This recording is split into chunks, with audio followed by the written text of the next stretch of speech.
Hello everyone, আসসালামু আলাইকুম। কেমন আছেন সবাই? বৃষ্টিময় দিনগুলো কেমন যাচ্ছে আপনাদের অবশ্যই জানাতে ভুলবেন না। বৃষ্টিময় সকালে যেমন বিছানা থেকে নামতে ইচ্ছে করে না, তেমনই রোজ মনে হয় আজ বুঝি ছুটির দিন।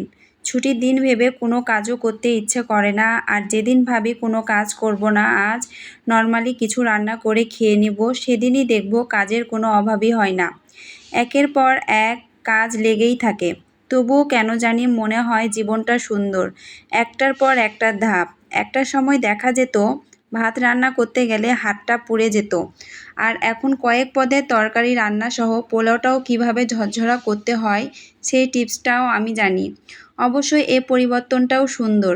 মা বাবার জন্য রান্না না করা মেয়েটাও একজনের জন্য কয়েক পদের রান্নার যে ম্যাজিকটা জানে, তার মায়াজালে আটকে যাওয়া পুরুষ ও ধৈর্যের জন্য সংসারটা আরও সুন্দর হয়ে ওঠে। আজ এই